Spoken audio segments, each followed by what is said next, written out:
So how are the markets looking now? Let's go close to Motilal Oswal, who is the Chairman and Managing Director of Motilal Oswal Financial Services. Mr. Oswal, thanks for joining us.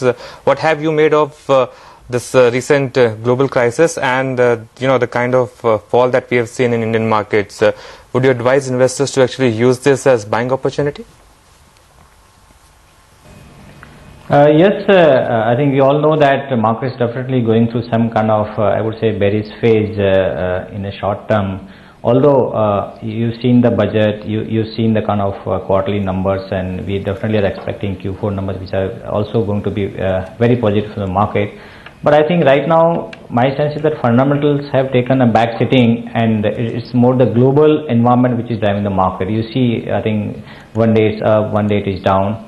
And it's very difficult to really predict the market in short term. But I would really definitely advise the investors who are investors for long term to remain invested in the market where the fundamentals are very strong. And I think for the investors, the markets have given phenomenal returns. Anuj, if you look at last 10 years numbers, I think the CAGR return for the Sensex is about 18%, which is I think very good return from that perspective.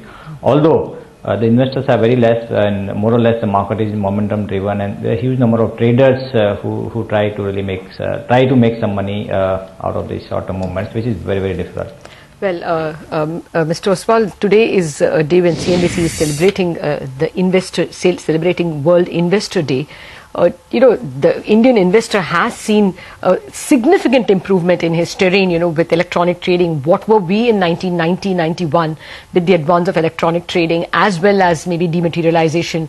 Remember the period of the Vandas and the defaults and the signature mismatches which cheated so many investors. Would you say that, all the low-hanging technology fruits have been achieved? What is the next that regulators or, market participants like yourselves should do for better investor protection? Yes, Lata, I think you remember all the phrases how the market was. We were, I think, long back. The market has changed. I would say the technology has been the game changer for the market in terms of the level of activity, in terms of the investors' awareness, the information, and the speed of transaction processing. And the technology also has been able to bring down the cost also drastically for the investors. So I would say it has been a fantastic journey from that perspective. And of course, investors' interest has also been really taken care of by many regulatory changes. And I think the transparency has also been brought in by the technology and the competition within the space. I would say that going forward, again, I would say to some extent technology is again really going to drive it, because now we have still seen that online trading is still at maybe about 16 to 17% of the market. The mobile trading, so far it is happening, it has started, but it has not taken off. Although it's too small a time for us to judge that, but technology is going to even take it forward from here. We are seeing there's a clear differentiation between the value-based broking versus discount-based broking. That's emerging, where the investors are very clear that if they want only transactions execution, they go to the separate set of brokers, which is nothing but discount broking. So in that sense, I would say the investors has got, I would say they have got the best benefit of these changes happening in this marketplace. Okay. Well, Mr. Oswal, investors would clearly want to know from you, what do you see as perhaps a bottom for the market? You think that 5,200 looks protected given the fundamentals? The chances of that getting breached are very bleak, or do you think that there is still a good chance that that happens?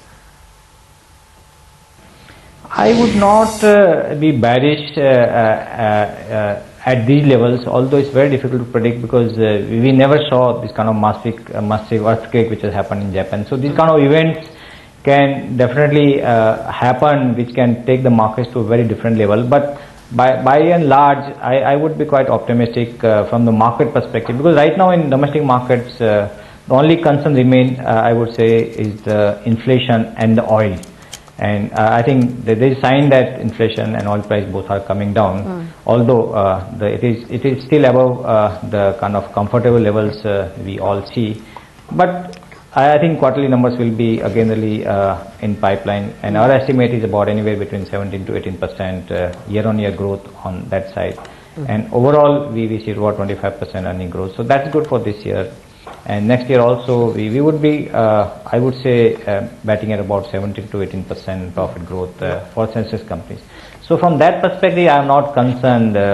From the medium to long term, in the short term, it's very difficult to, I think, predict what's going to happen in Libya or what's going to happen in Japan or I think anywhere other markets. Although I would be comfortable at these levels. Mr. Oswal, one stock that we need to talk about is Reliance. After 2 years of underperformance, it's finally showing some signs of outperformance. In fact, in last 1 month, it's rallied about 10% or so. What would be the house view on that stock? We are the buying recommendation from research is there, and you all know that somewhere really we are seeing some changes in the fundamentals of the company. So at this level, I would say it's a good bet to buy. All right, Mr. Oswal, we appreciate you taking time out for us today. Thank you very much for joining us. So that's one veteran investor who joined us on the occasion of CNBC celebrating World Investor Day.